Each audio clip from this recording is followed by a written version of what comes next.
কথায় আছে পয়সা থাকলে ভূতের বাপের শ্রাদ্ধ হয়। তো সতরঙ্গা এই যে গানটা অ্যানিম্যাল সিনেমার অরিজিৎ সিং গেয়েছিলেন, শ্রেয়াস পুরাণিক বানিয়েছিলেন গানটা। গানটা খুব ভালো লিরিক্স ছিল, গানটা গাওয়া খুব ভালো করে হয়েছিল। গানটা বেশ আমার পছন্দের গান। তো সেইটার এখন বেরিয়েছে কি না তুলসী কুমার ভার্সন। কেন বেরিয়েছে তুলসী কুমার ভার্সন? এত ইজিলি কী করে বেরোলো? কারণ তুলসী কুমারদেরই মিউজিক লেভেল অ্যানিম্যালের, এবং অ্যানিম্যালের প্রডিউসারও তারা। এবার চলো দেখা যাক তুলসী কুমার ভার্সনটা সতরঙ্গার কেমন। মানে এটা সেরকম হলো না যে মানে এই জিনিসটা মানে কেউ চায়নি, the thing that no one asked for. তো এটাও সেরকমই। তো এবার চলো দেখা যাক এই জিনিসটা কেমন হয়েছে। 1 2 3 স্টার্ট।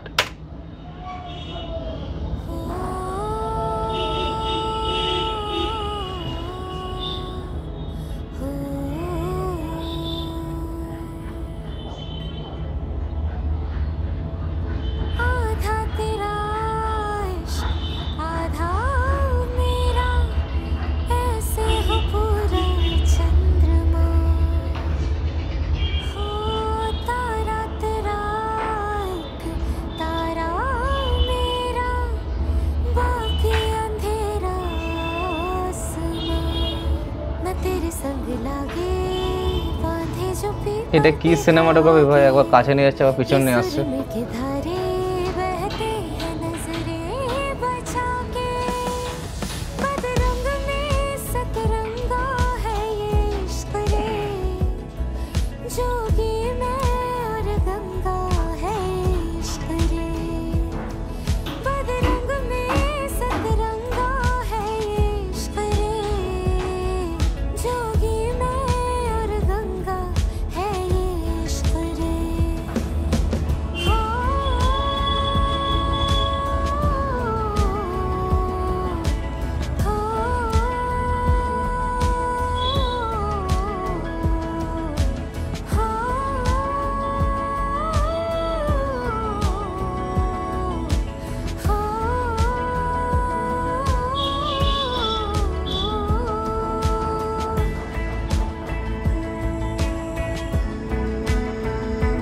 এই কসপ্লে হচ্ছে নাকি ভাই?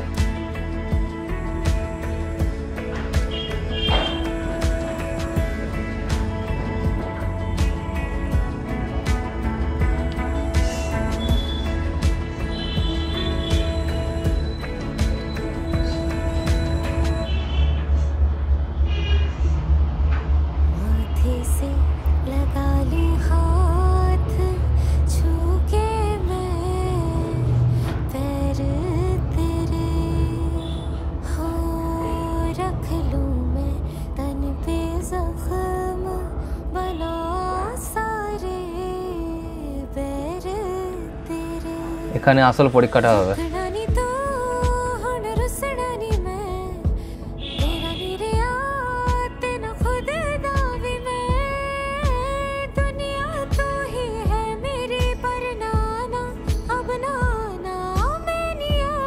বেসিক্যালি গানটার সাথে অ্যারেঞ্জমেন্টগুলো একদমই যাচ্ছে না।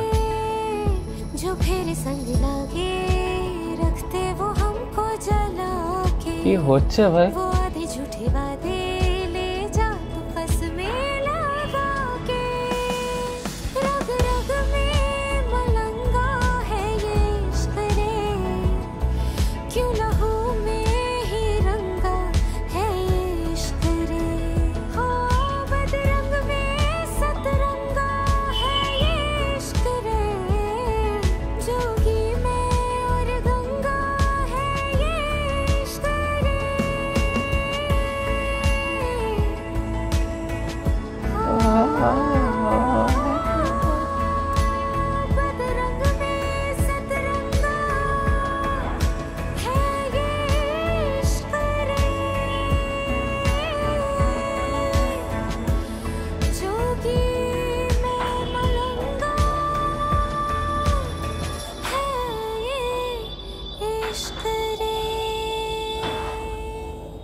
কে বলেছিল ভাই এত সুন্দর গানটাকে ধ্বংস করার জন্য?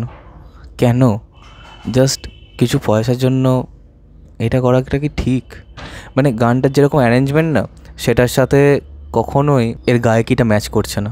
ঠিক আছে, তুলসী কুমার খারাপ গায়িকা আমি একবারও বলছি না, তুলসী কুমার আমি জানি না কতখানি কি ট্রেন্ড সিঙ্গার কিনা, কিন্তু তার পিয়া আয়না গানটা, হাম মার যায়েঙ্গে ইত্যাদি এসব গানগুলো, যদিও জানি যে ওইগুলো মিউজিক লেভেলের প্রেসারের জন্য ওকে দিয়ে গাওয়ানো হয়েছে, কিন্তু ওই গানগুলো কিন্তু শুনে খারাপ লাগবে না, কিন্তু এই গানটা শুনে না রিয়েলি খুবই খারাপ লাগছিল।